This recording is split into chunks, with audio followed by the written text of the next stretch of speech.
The message of the gospel never changes. However, the method is always evolving to fit our culture in order to resonate with the next generation, with the people of today. Today, we're talking about the tools God is using to reach kids at our flagship International Sports Academy in Kenya.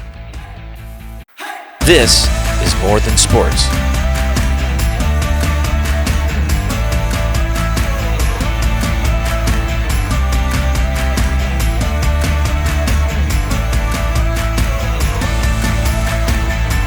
Now, here's your host, Rick Rowland. All right, well, hey, everybody. We're on the air here. I'm Rick Rowland. This is Bishop Paul Muchiri from Kerugoya, Kenya. And he is one of our good friends and partners in ministry that we've worked with as a church, and we have worked with him also in the International Sports Academy. He was actually the first place where it was launched, and so he and his team of leaders and lots of young people have really gone after reaching his village, his town, with the gospel, and they're using sports. So welcome, Bishop. Thank you so much. Yeah. Thank you so much. So just a little bit today, talk to people about your heart for young people. Why do you really want to reach young people in Kenya? Well, thank you so much. And one of the major reasons as to why I want to reach out to the young people in Kenya, it is because if we don't do it, we miss and lose a generation. Yeah. So we have no choice. We must take the gospel to these younger ones, because we need them to serve the Lord that we serve, and it is also biblical to serve with our children. Absolutely. That there is the major thing, that we will have to serve the Lord with our children. Yeah. And our children does not necessarily mean the biologically sired children, but we must go out there and grab these young guys before they are being wasted in the world. Yeah. You mentioned we have to reach the youth, or we lose the whole thing. Now, in Kenya, and it's not much of the world is like this. The percentage of people under age 25 is huge, isn't it? Oh yeah. What is it, like 60, 70? 60 to 65%. Yeah, is under the age 25. Yes. That's staggering. Oh yeah. And having been over there, and you can attest, in a country like Kenya, this generation is nothing like what you grew up as. Oh yeah. And so it's we are dealing with a generation that has been exposed through the media and all the platforms that we have currently, and some of these will bring very negative influence to the young people, and therefore we need to bring them into the world where they are safe. They are safe. So we use all kinds of means to make it that we bring these kids and the younger generation into the house of God. Right. So we must use every means that God has given within our yeah, hands. because you have I've been to your church. It's a huge heart for reaching the lost, and a really evangelistic fervor, and obviously young people. But there's no doubt, and you and I have both been in ministry at the same time, 27 years. Oh, yeah. And in that time, the method for reaching people has changed because culture has changed so much. And so you're finding that one of the ways that you can reach young people is using sports. Is that correct? Yeah, well, when we went to theological schools, one of the things that we learned is that the gospel does not change. Right. But the method changes over the generations. Sure. And right now we need to come out with a way to get the gospel home in the hearts of the younger generation. And you kind of look into what is really getting them or enticing them in the world. And how can you step on those as a springing board and bring the message of Jesus Christ Right. home? And that is why we are looking into sports as one of those platforms. We are looking into talents, exploring of the talents that the young people are having and bringing it into the church so that they can be. We do have like talent shows, and then we do sports. We do trips and picnics with them, and this is all about bringing in the message into their lives, using different methods, but the message is the same. Right, and the message works. I mean, when people find hope, they want it, and that's what the gospel brings. And I kind of equate it to a beautiful meal served right here, and everybody's driving past. And if we could just get them to get off the road and taste this, they would never not want this beautiful meal, and that's what the gospel is. So the things that draw it in, like you said, you actually serve food to little kids, and that brings them in. They can experience the love of God. You have used basketball or table tennis. Was actually you're the group that started table tennis. That's actually worked, hasn't it? We are looking into also having dot. We are thinking about having. Look at this. I have a dartboard right there. We want to have that. We are also looking into having pool tables. Anything that can bring the young people into the house of God, and it is that which is within our reach. We want to do it. We must save the generations. Because they want it. I'm telling you, you see this too. When a person, let's take a young person, when they experience really being loved, they want it.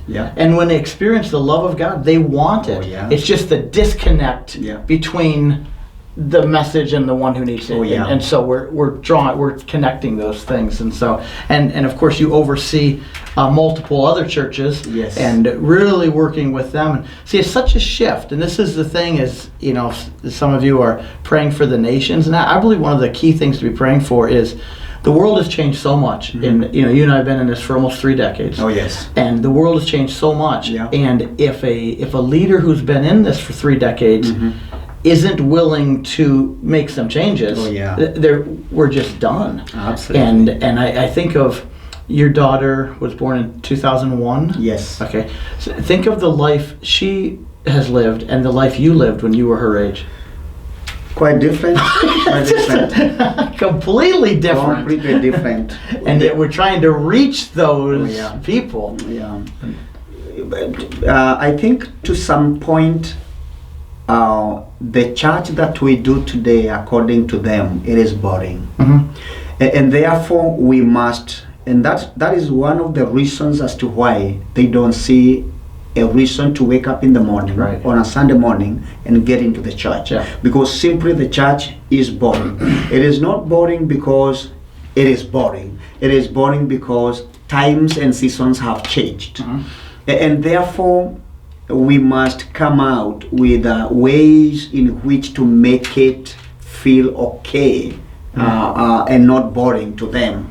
And then that is why we are exploring all these other factors and bringing all these factors in, so that we can have them into the house. Absolutely, and it's working. And even with you, and we could point to this all over the world. I'm telling you, when a 15-year-old experiences somebody loving them genuinely, it works. And then it's so easy to teach the gospel, so easy to teach the word of God, because you were a young guy way back in the day, and somebody took an interest in you and loved you into the kingdom, and it's just remarkable. So anyways, it's you are right now one of the 3 locations we're working with heavily in Kenya, and you're definitely setting up as a base, as a hub for other places to really go after young people, and it is working. And like you said, what do you think of the future? You have hope for the future. You're so talk about that.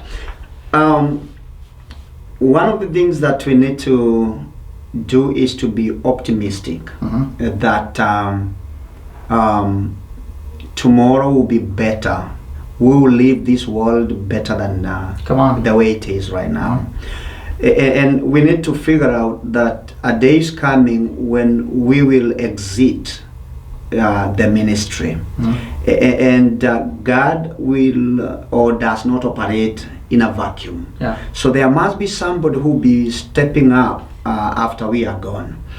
And whatever we are doing today is to make sure that the message that we have been carrying and bringing it to the world, it will continually being brought about even when we are gone. Therefore, we must bring in those people who will take after us. We need to pass the baton to our children.